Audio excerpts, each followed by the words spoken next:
본 영상은 지극히 개인적인 주관일 수 있고 이 계통을 잘 모르시는 분들을 위해 기본 개념을 설명하는 영상이며 특정 사무실 또는 모든 대행 사무실이 이렇다 하는 기준은 아니며 그냥 편안하게 재미로만 봐주시길 바라며 불편한 사항은 댓글로 남겨주시길 바랍니다. 안녕하세요, JTBJ입니다. 오늘의 주제는 수락률입니다. 여러분은 수락률을 무엇이라고 생각하시나요? 여기서 먼저 배달 대행판의 생태계를 짚고 넘어가야 합니다. 배달 대행 기사님들은 누구나 콜콜을 좋아하고 유배지나 시간 걸리는 콜은 걸른다라고 말씀하시는 기사님이 많습니다. 제가 지금까지 가본 배달 코스 중에 가장 최악이라고 생각하는 콜은 저녁 피크타임의 역삼동에서 과천꽃 단지 또는 우면동 아파트 단지였습니다. 일단 가는 길 자체가 저녁 타임에 역삼동에서 가게 되면 잴 수 없으면 가는 길만 20분가량이 걸리는 데다 다시 콜이 있는 지역으로 빠져나오는 데 걸리는 시간까지 40분은 좋게 걸리기 때문에 일단 한 번 들어간다면 진짜로 똥밟은 콜이 됩니다.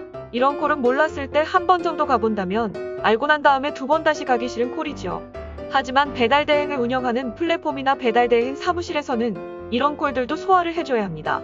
그래서 일반 배달 대행 사무실에서는 콜비 외에 관리비라는 것을 받게 되고 그 관리비라는 것이 많게는 건당 1,000원에서 정액제로 할 경우 월에 10만원, 15만원, 30만원까지 받는 경우도 봤습니다.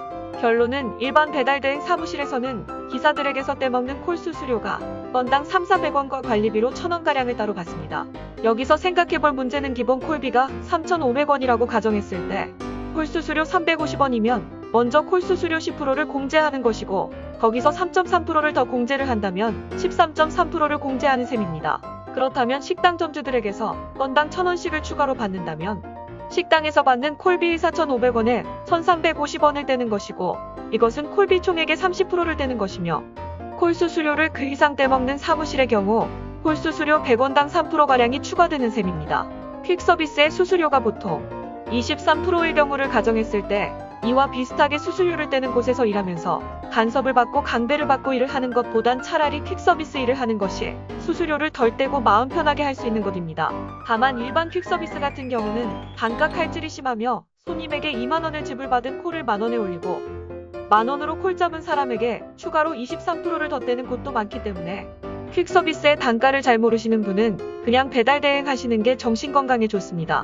하지만 배달 대행판에서도 상점에서 지불되어지는 금액에 상응하는 요구를 할 수도 있는 만큼 관리비 또는 가맹비를 과도하게 받는 사무실의 경우 일하는 환경이 가맹비는 대행 사무실이 받았는데 그로 인해 기사님들이 마치 기사님들이 돈을 더 받은 것 마냥 상점 점주에게 끌려다닐 수 있고 더욱 많은 배달 서비스지를 요구받을 수도 있습니다.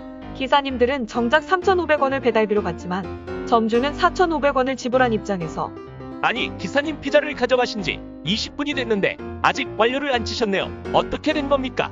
아니, 비가 그친 지 오래됐는데 아직도 우천할증이 붙어있네. 여보세요, 방금 아까 음식 들고 가신 기사님이시죠? 콜라를 빼먹었는데 슈퍼에서 하나 사다 드리세요. 콜라 값은 이따가 우리 가게에 오시면 돈 드릴게요. 지금 콜 잡은 기사님이시죠? 지금 바로 오실 수 있나요? 점주가 배달 대행 사무실에 내는 배달비는 4,500원이고 배달기사가 모든 수수료를 다 떼고 받는 돈은 3,000원입니다. 이러니 입장 차이가 생길 수밖에 없습니다.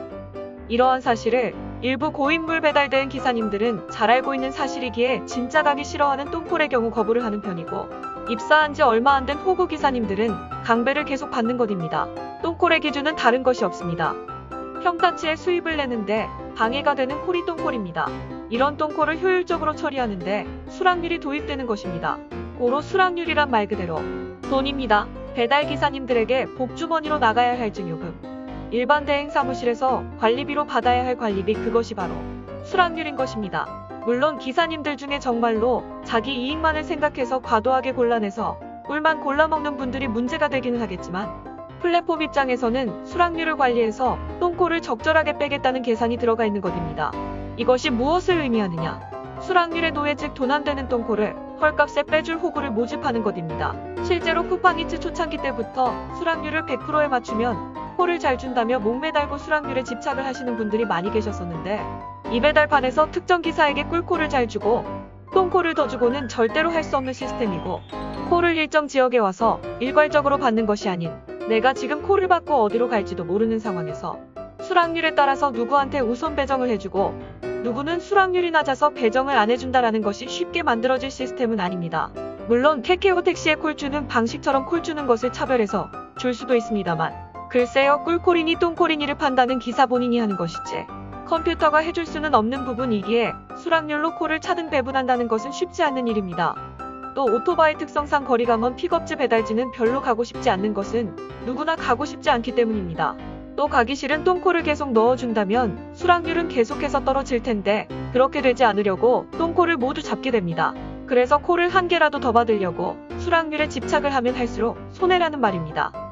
하지만 수락률을 관리하기엔 배민은 상습 조리 지연이 너무 많고 조리 시간 자체가 컨트롤되지 않는 가게가 많아서 프로모션 몇만 원 지급한다고 공지를 때려도 일정 수락률을 지키지 않는 기사가 대반인데, 과연 수락률 도입으로 앞으로 플랫폼의 판도가 어떻게 바뀔지 저도 궁금하고 기대가 됩니다. 이제는 거의 일반 배달 대행 수준까지 내려온 대형 배달 플랫폼사들, 이들 플랫폼에게서 호구가 되지 않도록 크게 휘둘리지는 말아야 합니다. 마지막으로 수락률이 돈이기 때문에 기사 입장에서는 적절한 거절도 돈이라는 사실을 항상 염두하시고 안전운행 하시길 바랍니다.